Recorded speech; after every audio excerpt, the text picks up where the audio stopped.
Welcome to the Twisted Pint Tavern. Today we're visiting r/D&D to answer D&D players of Reddit, what was your favorite villain? Before we jump into the stories, if you guys have a really cool villain or cool villain story you'd like to potentially see featured in a video, go down in the comments after watching this and share the story there. Some of the best ones will be picked for a part 2 of this video.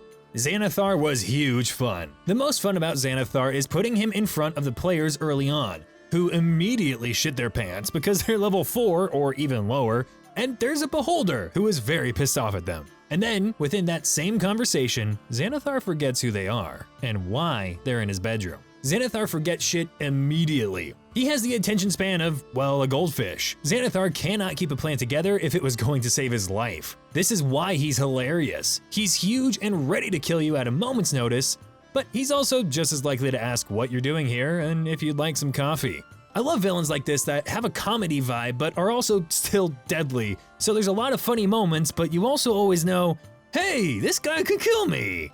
One of my favorites was sending my players to find out what had happened to a settlement that had gone dark that was connected to one of the characters' backstories. The adventurers found themselves delving into an underwater magical research facility. It was wet, dark, and awful. Every level became more and more disturbing as the heroes slowly learned the facility had been doing planar research. The researchers had found some kind of a doorway, brought something through it, and gone insane. The heroes find notes from one of the last remaining researchers, a childhood friend of one of the adventurers. They describe how something had driven her father mad and how he was no longer her father. She tried to stop it, but she failed, and now it was loose. After putting it all together, the team decided to destroy the place. They knew that something awful was out there, and given what they'd seen, hoped they never have to run into it. Sometime later, at the hero's city of residence, strange rumors began to surface about something that had come in off the docks. Rumors that sounded all too familiar. The heroes set themselves on the trail, this time not for money, but to protect their home. They hoped their quarry was anything else, as they tread through the disturbing aftermath of something they didn't want to find, knowing that if anyone was going to stop it, it would have to be them. This is just good storytelling. I don't even know what the thing is. You never revealed that, but I'm engaged and I want to know and I want to hear more.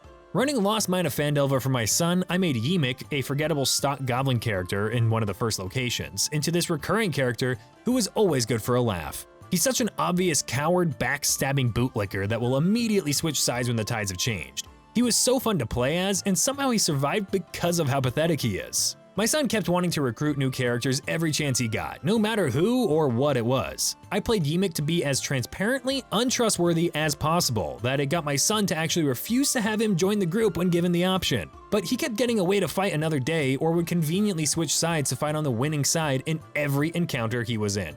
I love this kind of villain, NPC in a game aspect, but I hate them in shows. Like if it's someone that's constantly switching sides, I hate it. But I also love how you've done it here, and honestly, I admire that you're playing with your son. I think that's awesome.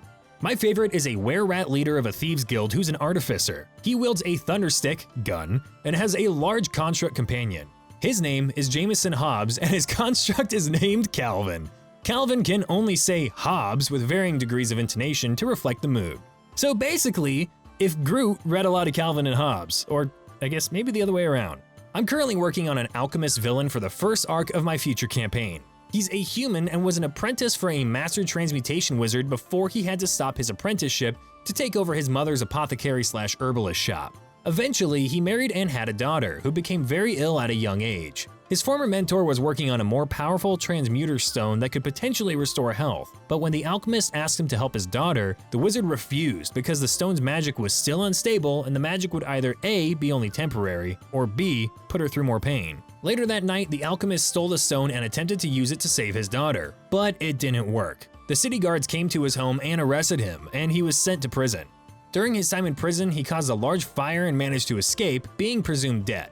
Over the years since his escape, he constructed a secret lab underneath his old shop. He managed to find and raise a baby basilisk as part of his plan to get revenge on his former mentor. He would use the basilisk to turn people to stone, then turn them into stone cursed and try to frame the wizard.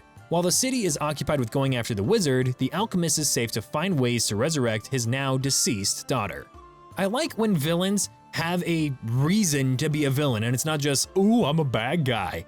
You have to be careful with how much you do that and how far you push it, because at the end of the day, you don't want the players to feel bad for defeating the villain, but you can make a really good, compelling story for the villain and have it still be satisfying as well. One of my personal favorite villains I've run was actually pretty short-lived so far, but has a very cool story to it. To summarize the context, this guy was one of the PC's backstory enemies, and they found out he was working with the BBEG as his right-hand man, and still hunting the PC. They fought with him a couple times and he got away, but when the PC found out this villain, known as the Dogcatcher, was heading to the monastery the PC grew up at, they immediately set sail for it. This led to the PC and one more to be captured by the Dogcatcher and taken aboard his ship.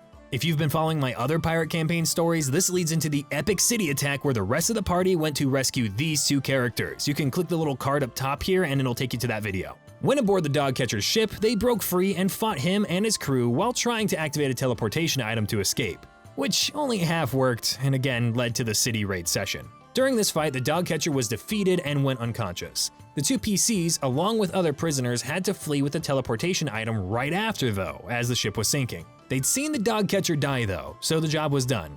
Or so they thought. After that session, I rolled the villain's death saves. The very first roll was a nat 20. So he lived. He, unknown to them, survived the attack and sinking ship. They went on for several levels and IRL months without even thinking about the guy, aside from the occasional war story roleplay. Fast forward to them getting jumped into an alternate reality, they encountered that world's version of the Dogcatcher.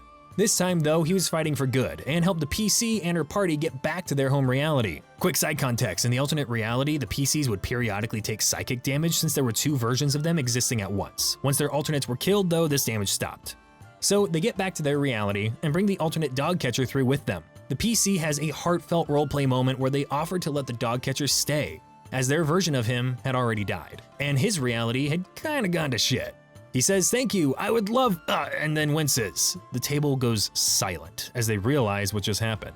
He'd taken psychic damage, and that meant the original Dogcatcher had survived.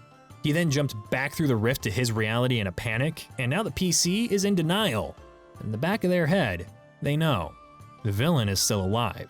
They left a loose end, and now they have no idea where to find it. Thank you guys for coming by the tavern again. I hope you enjoyed the video, and if you did, make sure to leave a like and subscribe. Hop in the comments and let me know your best villain stories or just some of the coolest villains you've come up with. Thank you guys again. I'll see you in the next one, and we're just now hitting last call, so come on up for the next round of drinks.